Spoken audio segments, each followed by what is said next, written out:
Hello guys, welcome back my channel educational hub.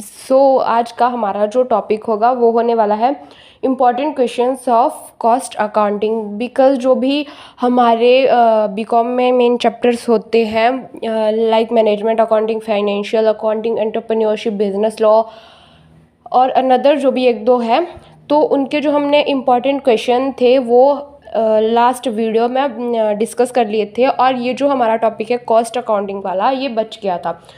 आज हम cost accounting के जो भी इम्पॉर्टेंट क्वेश्चन है उनके बारे में हम डिस्कस करेंगे, जिसमें आपको किससे न्यूमेरिकल आ सकता है और किससे ज़्यादा थ्योरी आएगी। इस वीडियो में मैं आपको 14 to 15 क्वेश्चन बताऊंगी जो मोस्ट इम्पॉर्टेंट होते हैं। मतलब अगर मैं आपको 15 क्वेश्चन बता रही हूँ तो उसमें से 10 क्वेश्चन तो आपको डेफिनेटली आएंगे ही आएंगे, और वो आपको क्या होगा कि एग्ज़ाम की प्रिपरेशन करने में हेल्प करेंगे बहुत ज़्यादा। और मैक्सिमम जो भी मैंने वीडियोस बनाई हुई है, मैं 15 या 16 क्वेश्चन ही बताती हूँ, ज़्यादा नहीं बताती, जो कि मोस्ट इम्पॉर्टेंट होते हैं। लाइक एक वीडियो होगी जिसमें मैंने 20 बताए होंगे क्वेश्चन कि हाँ ये इम्पॉर्टेंट है, और वो थे भी, क्योंकि वो ज़्यादा थे तो मैंने 25 आपको बता दिए थे। तो इसमें क्या होगा, 15 क्वेश्चन ही मैं आपको बताऊंगी, या फिर 14 है, हाँ 14 है, मे बी 14 है मे बी। तो स्टार्ट करते हैं। हमारा फर्स्ट क्वेश्चन है, what is cost accounting, explain the advantages and disadvantages of cost accounting. तो अभी कॉस्ट अकाउंटिंग का जो है हम इम्पॉर्टेंट क्वेश्चन डिस्कस करने वाले हैं। तो कॉस्ट अकाउंटिंग जो हमारा सब्जेक्ट है, तो सीधी सी बात है कि अगर आप किसी सब्जेक्ट के इम्पॉर्टेंट क्वेश्चन ले रहे हो या फिर उससे पढ़ रहे हो, तो उस सब्जेक्ट से रिलेटेड तो क्वेश्चन आपको आएगा ही आएगा। तो फर्स्ट क्या होता है कि व्हाट इज़ कॉस्ट अकाउंटिंग, वो तो आएगा ही आएगा। लाइक आगे आपको कुछ भी हो कि इसके एडवांटेजेस लिखो, डिसएडवांटेजेस लिखो, ऑब्जेक्टिव्स लिखो, या फिर कुछ और, लेकिन उसके साथ क्या होगा कि ये फर्स्ट वाला जो लिखा हुआ है कि व्हाट इज़ कॉस्ट अकाउंटिंग, वो डेफिनेटली आएगा ही आएगा। फिर क्या होगा, उसके एडवांटेजेस एंड डिसएडवांटेजेस आएंगे। अब क्या है कि ऐसा क्वेश्चन बन रहा है कि अगर क्वेश्चन आपका 10 और 15 मार्क्स का बन रहा है, तो उसका लिखने का पैटर्न क्या होना चाहिए, पहले आप मीनिंग लिखो। लाइक कॉस्ट अकाउंटिंग दी है, उसका पहले आप मीनिंग लिखो प्लस उसकी डेफिनेशन, फिर कंक्लूजन। अब मीनिंग क्या है कि नॉर्मल सा मीनिंग आप लिख दो जो भी आपको आता है। उसके बाद क्या है कि एक आप राइटर की डेफिनेशन दो कि कोई भी राइटर है उसने ये डेफिनेशन दी है कॉस्ट अकाउंटिंग की। देन उसके बाद लास्ट में क्या है, कंक्लूजन। कंक्लूजन क्या है हमारे पास, नॉर्मल मीनिंग जो आप मीनिंग लिख रहे हो प्लस राइटर की डेफिनेशन, उन दोनों में दोनों को मिलाकर क्या कंक्लूजन है वो आपको कंक्लूजन में लिख देना है। उससे क्या होगा कि आपका जो क्वेश्चन आप आंसर कर रहे हो उसका एग्जामिनर पर इम्प्रेशन पड़ता है कि हाँ सही से डिफाइन किया है, पहले डेफिनेशन दी है, मीनिंग दिया है, फिर कंक्लूजन भी दिया है। तो उससे क्या होता है कि आपको मार्क्स अगर मतलब लाइक 9 मिलने हो तो 10 मिल जाते हैं। क्यों ऐसा क्यों होता है, क्योंकि आपका जो सीक्वेंस वाइज आपने चीज़ लिखी है, सही से लिखी है, वो एग्जामिनर पर जो है वो इम्प्रेशन डालती है। तो आगे मैंने अलग से क्वेश्चन नहीं बनाया हुआ है। इसी में क्या होता है कि कॉस्ट अकाउंटिंग में आपको ऐसे पूछा जा सकता है कि what is cost accounting, describe the various method. Cost accounting क्या है और उसके वेरियस मेथड क्या है। तो वेरियस मेथड क्या है, कॉस्ट अकाउंटिंग में जितने भी न्यूमेरिकल चैप्टर्स हैं वो आपको कॉस्ट अकाउंटिंग के मेथड्स में डिफाइन करने हैं। देन लास्ट क्वेश्चन जो है वो डेफिनेटली आएगा कि different from financial accounting, cost accounting जो है वो फाइनेंशियल अकाउंटिंग से कैसे डिफरेंट है। तो ये क्वेश्चन आता ही आता है। या फिर आपको ये ऐसा आ सकता है कि what is cost accounting and difference between financial accounting and cost accounting. First question तो आपका मोस्ट इम्पॉर्टेंट है और ये बहुत बार ही आया है, लेकिन मैंने यहाँ पे 2013 ही लिखा हुआ है। आते हैं अपने नेक्स्ट क्वेश्चन पे। नेक्स्ट क्वेश्चन है हमारा, what is incentive plan, discuss हेल्से and Rowan system of ways payment.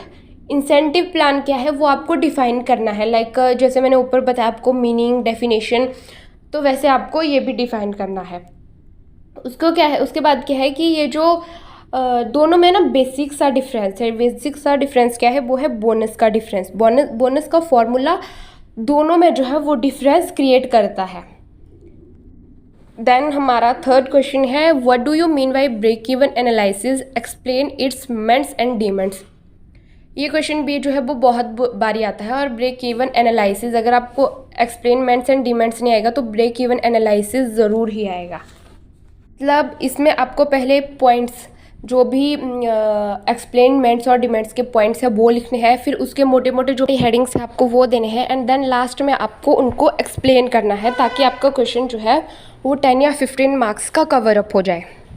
Fourth question है हमारे पास, what do you understand by material control. Material control एक ऐसा प्रोसेस है जो इंश्योर करता है कि आपके पास right quality, right quantity and right time, इनका रिलेशन विद मिनिमम कॉस्ट, ये 4 कीवर्ड्स हैं जो मटेरियल कंट्रोल जो है उसकी डेफिनेशन के पार्ट्स हैं।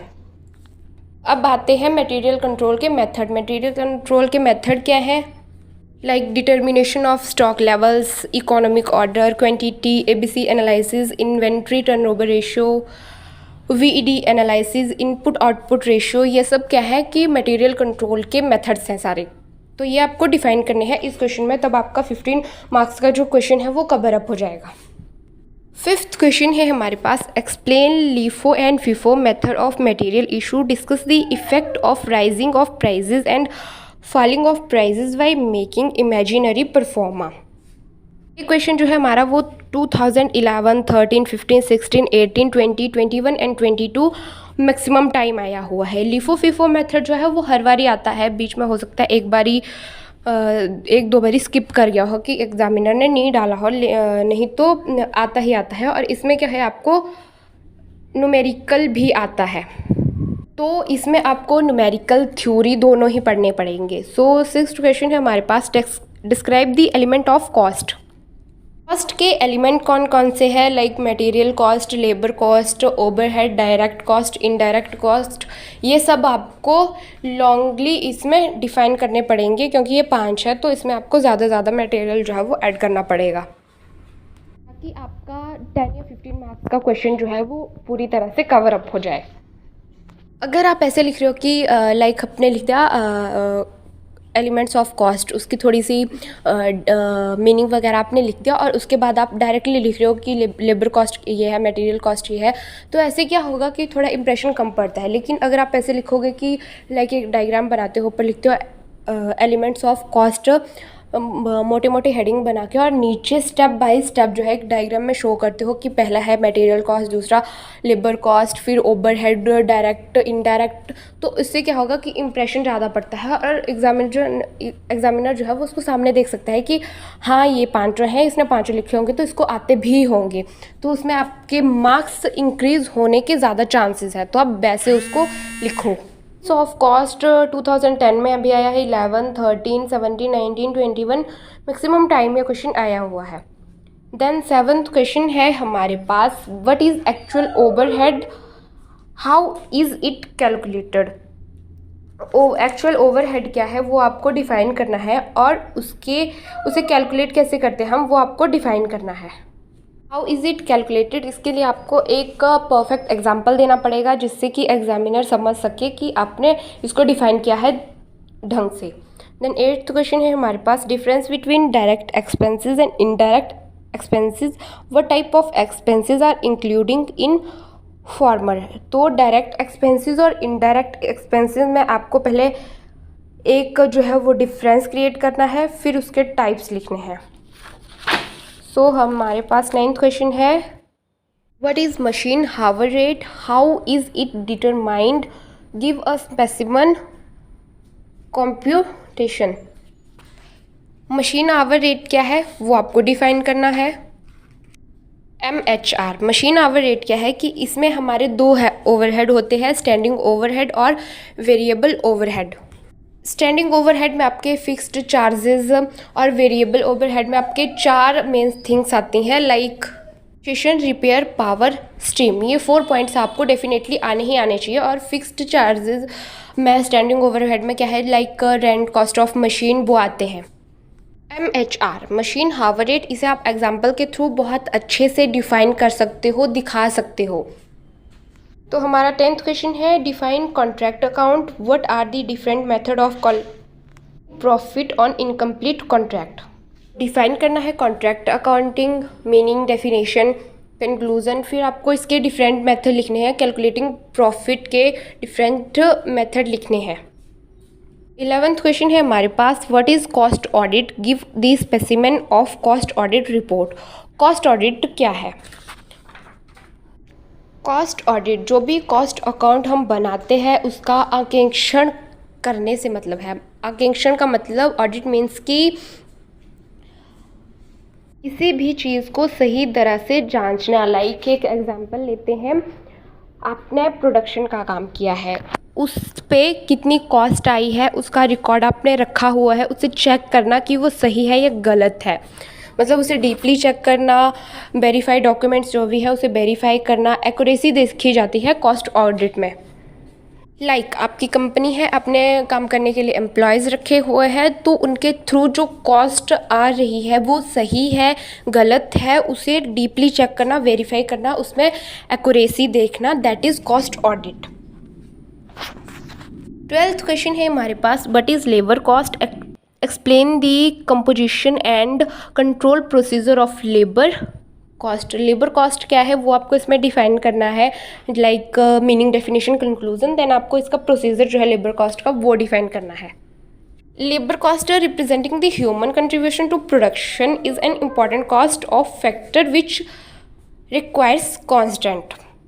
एम्प्लॉयज़ जो भी आपकी कंपनी फैक्ट्री में काम कर रहे हैं उससे जो कॉस्ट हो रही है दैट इज़ लेबर कॉस्ट। जो भी कंट्रोल प्रोसीजर है लेबर कॉस्ट का वो आपको क्लियरली डिफाइन करना है इस क्वेश्चन में। 13 क्वेश्चन है हमारे पास, डिफाइन ओवरहेड। ओवरहेड क्या है, गिव देयर क्लासिफिकेशन, और उसकी क्लासिफिकेशन क्या है वो आपको इसमें डिफाइन करना है। पहले आपको ओवरहेड डिफाइन करना है क्या होता है, फिर उसके क्लासिफिकेशन जो है वो डिफाइन करने हैं। हमारा लास्ट क्वेश्चन, इसमें मैंने आपको ना 14 क्वेश्चन ही बताए हुए हैं, लेकिन उसके पहले मैं आपको एक बात बताती हूँ कि लाइक मोस्टली क्या होता है कि जितने भी आपको यूट्यूब्स पे इंपॉर्टेंट क्वेश्चन के वीडियोस मिलेंगे किसी भी चैप्टर के, तो आपको जो भी क्वेश्चन बताए जाते हैं वो सिर्फ क्वेश्चन बताते हैं और थोड़ा सा बताते हैं कि ये डिफाइन करो, बट मैं आपको कम्प्लीटली बता रही हूँ कि आप इस क्वेश्चन में ये लिखो, ताकि आपका जो भी कन्फ्यूज़न है वो क्लियर हो जाएगी। आपको क्वेश्चन में लिखना क्या है, नहीं तो आप कंफ्यूज हो जाओगे कि इस क्वेश्चन में क्या लिखे। तो आपके लिए मैं वो सिंपल कर रही हूँ कि किस क्वेश्चन में आपको कितना लिखना है, कितना नहीं लिखना है और क्या क्या लिखना है। तो इससे आपको बहुत आइडिया मिलेगा। मतलब आपको इंपॉर्टेंट क्वेश्चन तो पता ही लग रहा है, लेकिन आपको उस क्वेश्चन में डिफाइन क्या करना है वो भी आपको मिल रहा है। आते हैं अपने लास्ट क्वेश्चन पे, what is meant by absorption of overhead, discuss the various method of absorption of factory overhead। ये absorption of overhead ये आपको जो है वो बहुत अच्छे से प्रिपेयर करना है, और फैक्ट्री ओवरहेड इसके मेथड्स क्या है ये आपको प्रिपेयर कर लेना है। देन आपका 15 मार्क्स का क्वेश्चन जो है वो कंप्लीट हो जाएगा। अभी लास्ट में हम ये बताएंगे आपको कि इन जो 14 क्वेश्चन में है इनमें जो मेन कौन से हैं, मतलब जो कौन से हैं जिसको आप स्किप कर सकते हो एक दो क्वेश्चन, और जो कौन से हैं जो आपको डेफिनेटली पढ़ने ही पढ़ने हैं। लाइक फर्स्ट कॉस्ट अकाउंटिंग, ये डेफिनेटली पढ़ना है आपको, इसके ऑब्जेक्टिव्स भी आप कर लेना। सेकंड इंसेंटिव प्लान, इसको आप स्किप कर सकते हो।